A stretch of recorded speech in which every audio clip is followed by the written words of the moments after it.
जय श्री कृष्ण। स्वागत है आप सभी का मेरे व्रत त्योहार उपाय यूट्यूब चैनल पर।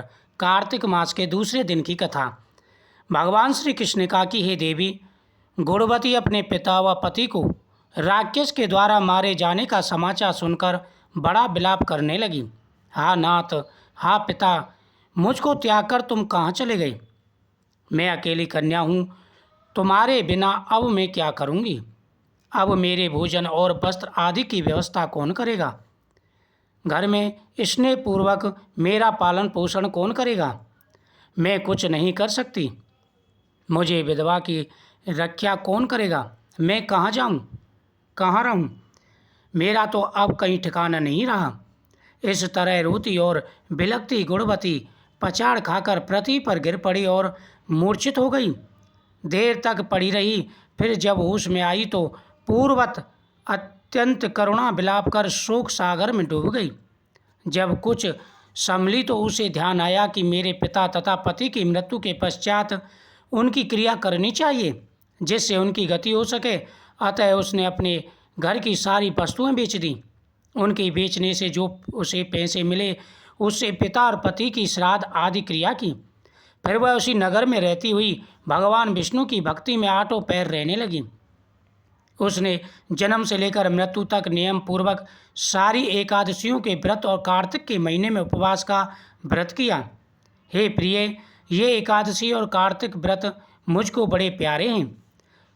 मुक्ति, भुक्ति, पुत्र तथा संपत्ति को देने वाले परम पवित्र हैं।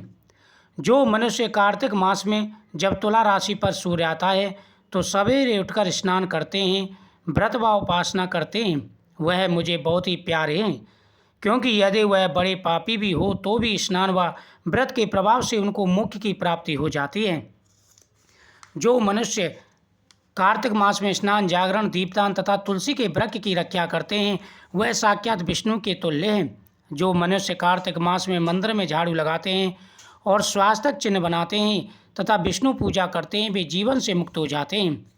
यह सुनकर गुणवती भी प्रति वर्ष मन लगाकर कार्तिक का व्रत और भगवान विष्णु का पूजन करने लगी।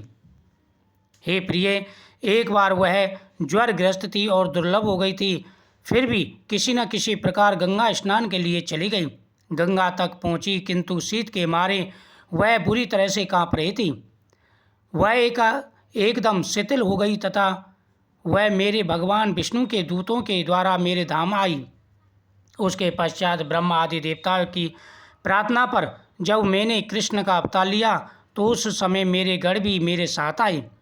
वह सब इस पृथ्वी पर यादव बने। तुम्हारे पिता जो कि पूर्व जन्म में देव शर्मा थे इस समय श्राजित हैं। पूर्व जन्म में चंद्र शर्मा जो तुम्हारा पति था वह आकू है, और हे भामिनी, तू ही वह गुणवती है। यह कार्तिक व्रत का ही प्रताप है जिससे कि तू मेरी अर्धांगिनी बनी। पूर्व जन्म में तुमने मेरे मंदिर के द्वारे पर तुलसी का पौधा लगाया था, वह इस समय तेरे महलों के आंगन में कल्प वृक्ष के रूप में खड़ा है। तुमने जो उस जन्म में दीप दान किया था उसके कारण तुम्हारी देह सुंदर है, तुम्हारे शरीर में शोभा है और घर में साक्षात लक्ष्मी निवास करती हैं। तुमने चूंकि पूर्व जन्म में अपने समस्त व्रतों का फल पति स्वरूप विष्णु के अर्पण कर दिया था, उसी के प्रभाव से तुम इस जन्म में मेरी प्रिय भावनी हो। पूर्व जन्म में आजीवन तुमने जो नियम से कार्तिक मास का व्रत किया था उसका यह प्रभाव है कि मेरा और तुम्हारा कभी भी वियोग नहीं होगा। इस प्रकार जो कोई कार्तिक मास में व्रत आदि करते हैं वे मुझे तुम्हारे समान प्यारे हैं।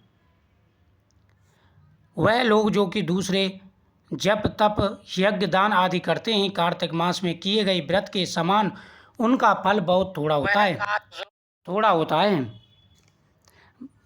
यानी कार्तिक मास के व्रतों का 16वें भाग भी नहीं है। इस तरह से सत्यभामा भगवान श्री कृष्ण चंद्र की महाराज से अपने पूर्व जन्म के पुण्य का प्रभाव सुनकर अति प्रसन्न हुई।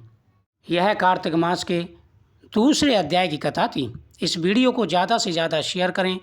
जो भी चैनल पर पहली बार आए हैं चैनल को सब्सक्राइब करें।